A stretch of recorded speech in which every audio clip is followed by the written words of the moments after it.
Joining me now, I have Michael Oren. He served as the Israeli ambassador to the United States from 2009 to 2013. Ambassador, welcome. So Trump says 2 weeks he'll make a choice. What is Israel hoping that decision will be?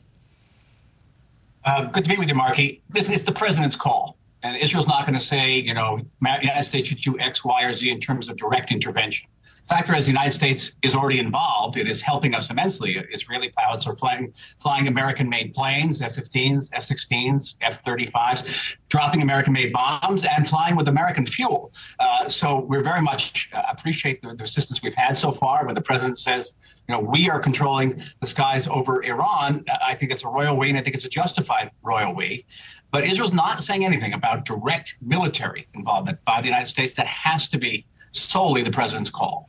If the United States decides not to join in offensively in a more direct way, what are Israel's long-term capabilities of fighting this war? Well, I'm not a spokesman for the Israeli government, but I'll tell you that we are in a war of attrition with Iran. And it's really a war to see which side is going to cry uncle first. You just heard the Iranian foreign minister saying, well, we haven't cried uncle. The Americans trying to get us to negotiate. We don't think that's the case. I think Iran is actually in a corner, and I agree with the White House spokesperson there. And so we see how long Iran will hold out under our punishing raids.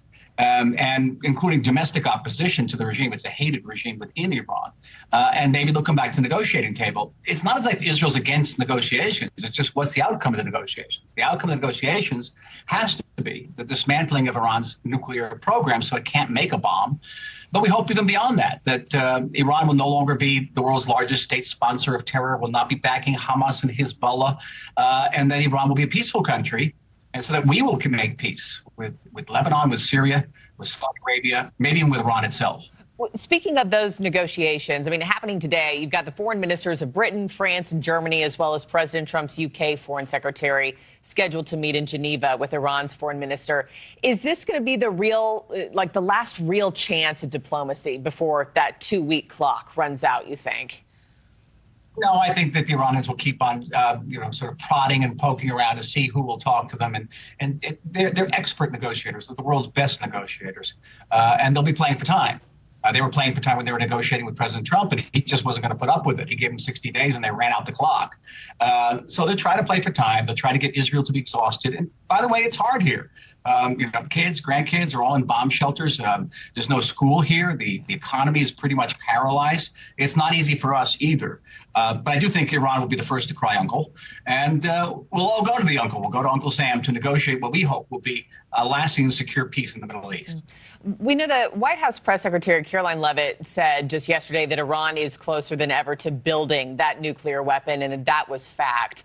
However, sources telling News Nation there is some disagreement among those in the intelligence community on just how close. Given what you've seen and know, how close is close in your eyes?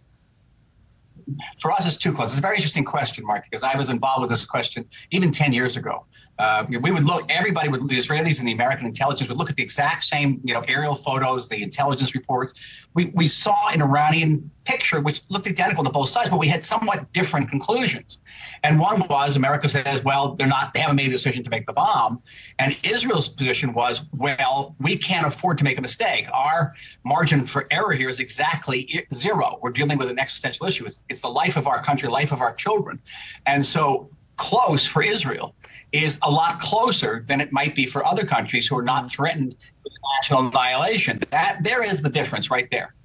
Just one more before I let you go, sir. After Iran's latest bombing of that Israeli hospital, Israel's defense minister said Iran's supreme leader cannot continue to exist. Where does Israel think his assassination will get them in this fight? Will he not just be replaced with next in command?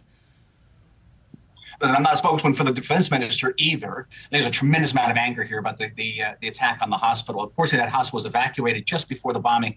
And if it hadn't been, hundreds of people would have been killed. And we would have been probably a different game, different war. It shouldn't come from a place of anger, whether we should eliminate Mr. Khomeini, the head of the Iranian regime. It has to be a strategic question. And you're absolutely right. Who would replace him? What would replace him? And would it weaken the regime or strengthen the regime? That right now is above my pay grade. My gut feeling is Maybe this is a little like World War II.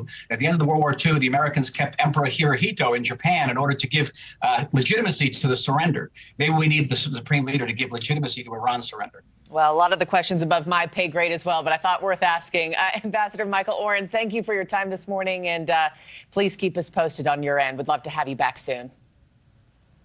Thank you, Margie. Bye-bye.